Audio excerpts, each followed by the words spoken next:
Let's work some math. You know, I don't win many popularity contests with what I'm about to say. And I'm sure you've probably heard it before, and that's sales is a numbers game. And I really don't like hearing that as much as the next guy. It doesn't make us feel any smarter or more important, and I get that, but it doesn't make the statement any less true.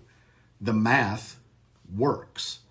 Most top performing salespeople are the most active salespeople, particularly when it comes to developing new business. The most effective attack is a high frequency attack. There are lots of tools and toys attempting to help salespeople predict which prospects are best qualified and most ready to buy. And I get that. And I'm all for new technology, improved data, and streamlining systems as much as possible to help figure out which prospects to pursue. But there's one truth from which we can't escape. And I'm sorry.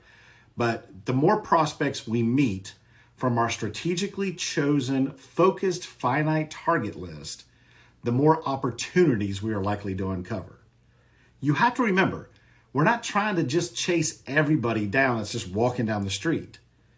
The very first step in this process is selecting targets to pursue for new business. So, assuming that we do that, well, then we know exactly which targets we want to get in front of. Now, every business and every salesperson should have a handle on some type of sales math as it relates to the progression of a potential sale through the stages of a process. Now, over time, when engaged in enough sales activity to produce a relevant sample of data, we should know on average how much activity at the beginning of a sales process it takes to produce a closed sale. So let's consider a generic company. Here's a list of the stages of its particular sales process. So stage 1, prospect targeted. Stage 2 would be initial conversations. Stage 3, dialogue is open, first meeting happens. Stage 4, prospect needs are identified, fit is established, mutual agreement to move forward. Stage 5, second meeting, key data received. Stage 6, presentation. Stage 7, deal closed. Now, once again, each business has its own version of something resembling these stages. Working the math comes into play when we can work backwards from a closed deal to determine how much new business activity is required to make a sale. So for illustration purposes, let's say we win 1 out of every 3 proposals we deliver. 3 out of 4 prospects where we have identified needs and believe there's a fit agree to review a formed formula proposal.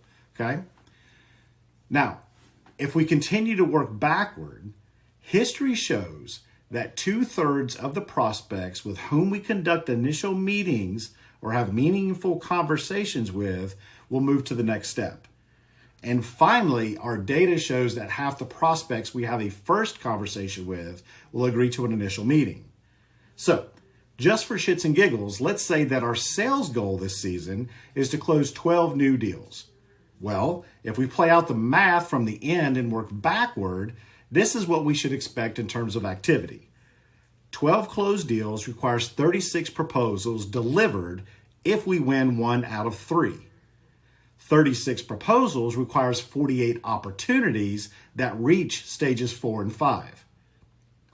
This is where their needs are identified and we believe there's a fit and we have a second meeting because we have to remember that 3/4 reaching those stages move to the proposal stage.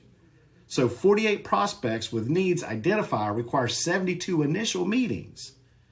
Now, so 2/3 from first meetings move on to the next stage. And then 72 initial meetings require 144 initial proactive conversations because half of those turned in to initial meetings.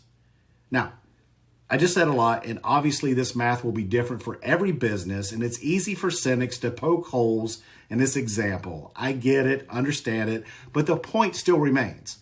We need to put a certain amount of new business activity into the top of the sales funnel to generate the amount of closed new business we need coming out of the bottom. Sure, we can improve our skills and we can increase the conversion percentages from each one of the stages I mentioned. And the more proficient you become at firing those weapons and those tools that you have, the more efficient your sales math becomes. Now, imagine how the whole math chain would be altered if we could increase the number of proposals we close from only 1/3 to 1/2. Or if 2/3 instead of 1/2 of our initial conversations turned into some kind of meaningful dialogue and first meeting. Understanding your personal sales math provides the backdrop necessary to establish key activity metrics for yourself. It is tremendously helpful to know how much activity you need to generate in order to hit your sales goal. Now, generally, we cannot control the result, but we can certainly control the amount of activity that we produce. Guys, thank you for tuning in. And remember, if you would click the subscribe button to get further notifications as I put new videos out to help you and others continue to build their business. I'm grateful. You rock. See you next time.